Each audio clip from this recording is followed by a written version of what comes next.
Welcome to another episode of St. Vincent, Untold Stories. On this episode, we have new information coming out of the geothermal project up at the La Soufrière volcano in St. Vincent and the Grenadines. We also look at the volcano, and we are going to look at some videos circulating on social media that has been rocking the entire nation. Big ups to all of my subscribers.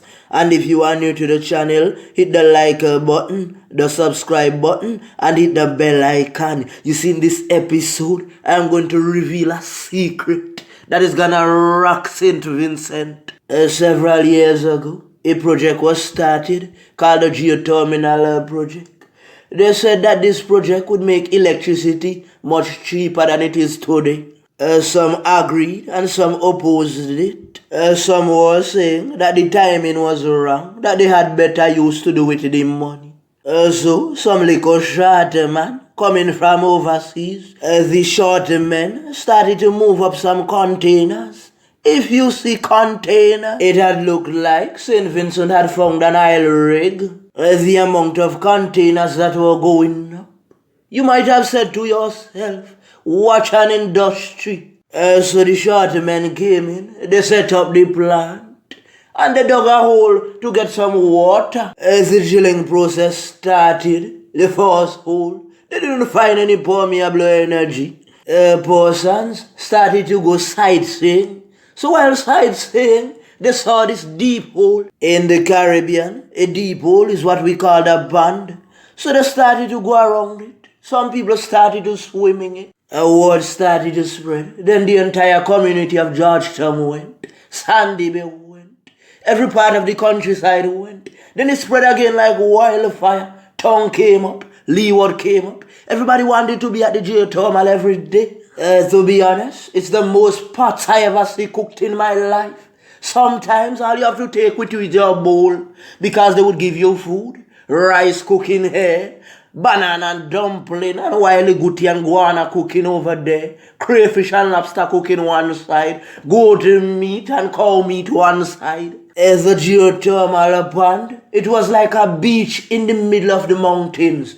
Beautiful. It was like swells were breaking, so the water pump was keeping noise and vibrating the water. When I tell you, on a Saturday and Sunday, it had more people than Villa Beach.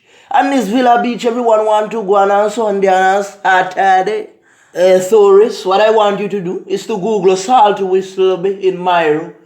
Further to that, look at Rio de Janeiro. It was like Rio de Janeiro on Saturday as the geothermal became a money-making thing for vendors. You see, once you had a transport, you could have made a money because things were selling like hot bread.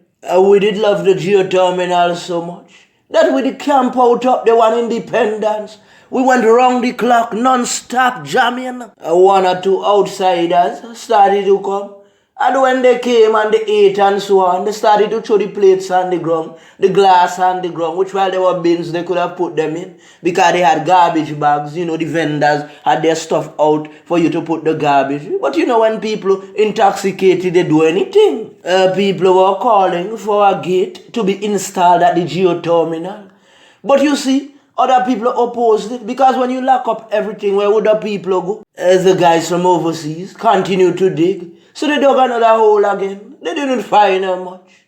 Finally, they dug a third hole, and they still didn't find what they wanted. After that, we didn't know what went on. All we saw was the trucks were leaving. Everybody was getting out. We didn't know the agreement. A few days ago, a little songbird sung in my ear. He said, "Untold stories. I want to tell you something." He said, that there are men cleaning up right now up at the geothermal project. So I said, why? He said, "Untold stories. They are about to start back work up there." So I said, "That's an allegation." He said, "No, they are going to start back work." You see, right now, the La Soufrière volcano is having an effusive eruption. When I started to report on the volcano, some guys said, "Oh, you are lying. The volcano is not erupting." But there's a difference between effusive and explosive eruption. They must have thought that it had to explode for it to be called an eruption. So the allegation started. Person started to say, why were those men up at the volcano drilling? They are the ones who troubled the volcano.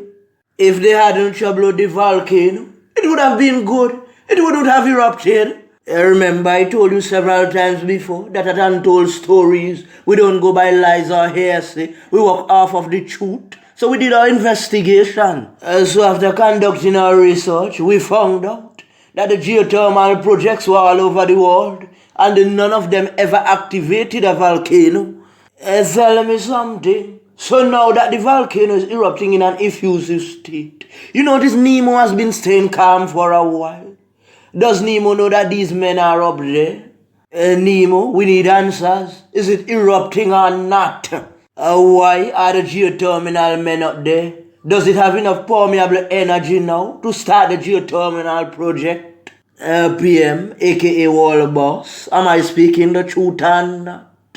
Anyone passing that area, can you take some pics and send it to Untold Stories? You remember several weeks ago, I did an episode where some videos were circulating on the media when they said that she had something. Let me just recap.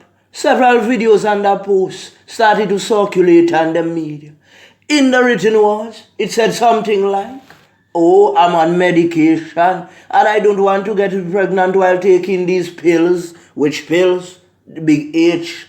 Tapes after tapes started to circulate. Some of the men were protected and some were not. Some went right so. I remember I told you that I was the first person to get the real results of the young lady. But I didn't want to put it on the program because it was against the laws. She was to give me permission to do that. But one of her friends sent it for me.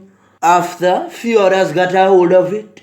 Then a news outlet put it up. Several persons started to question the headline that the news outlet broke. Another news outlet contacted the young lady asking her for a statement. And she gave a statement and said she did not give anyone permission to upload her photo and her test results on a news outlet. She came out and said that someone hacked her profile. She did not call name. If I recall correctly, I thought she said she didn't know who hacked it.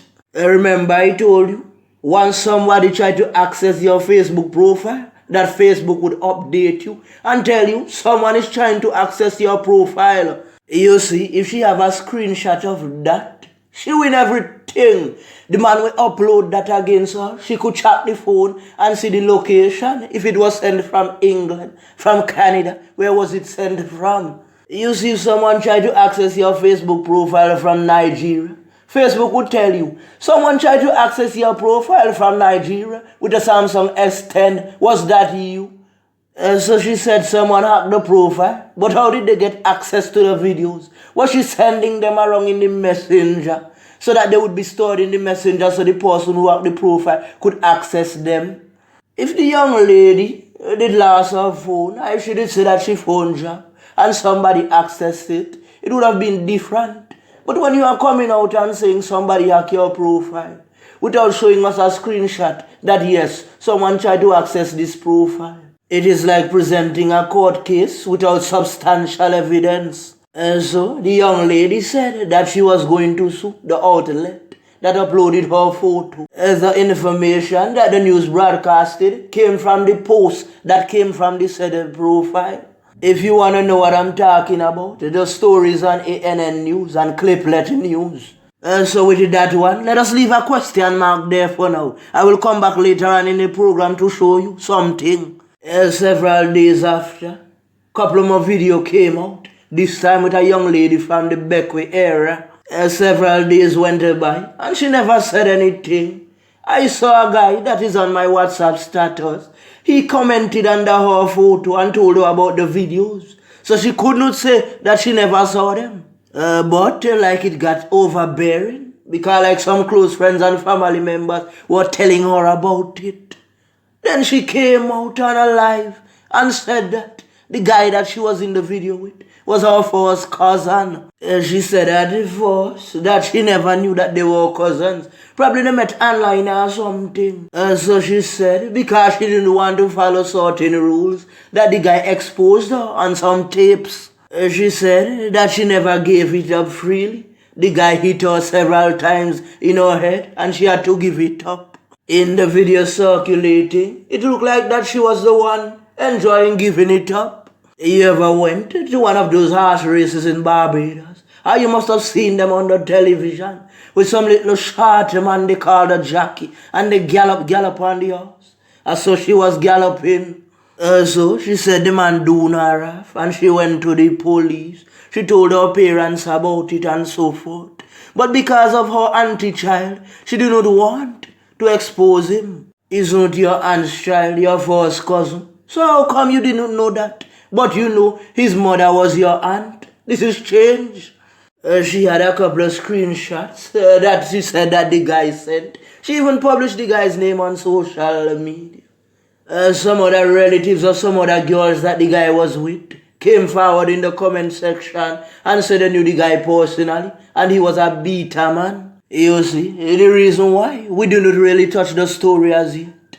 We were waiting on the police to investigate the WhatsApp messages. Remember, it had a fake WhatsApp chat. Plus, she said the man had 3 numbers. So probably Digicel and Flo could tell us where the messages came from. If it's Canada, if it's England, if they came from right here in St. Vincent. Because from those messages shown on the phone, mister, you could go away for a long time, you know, brother. You see what happened to Vybz Kartel when they pulled up at the phone records. Plus nothing on WhatsApp is deleted because I myself can find them. Remember I told you I used to work with a telecommunications company. I can relocate the system files. In Vybz Kartel case, the phone is the most important piece of evidence. That is why his lawyers is calling for the phone and the prosecution don't want to hand it up. Something is wrong. Remember they said that the phone was used after the fact that the man was in prison. There are rumors circulating that the guy said that he sent her a certain amount of money for her. You remember the young lady I spoke about just before? I put a question mark there. She's now coming out and saying that it was the same guy who exposed her. When I check her videos, I don't see that guy in it. So why would he expose her? I see several different guys. If that young lady from Beckway could prove that those messages came exactly from the guy, that he can show location and everything, boy, he's in trouble.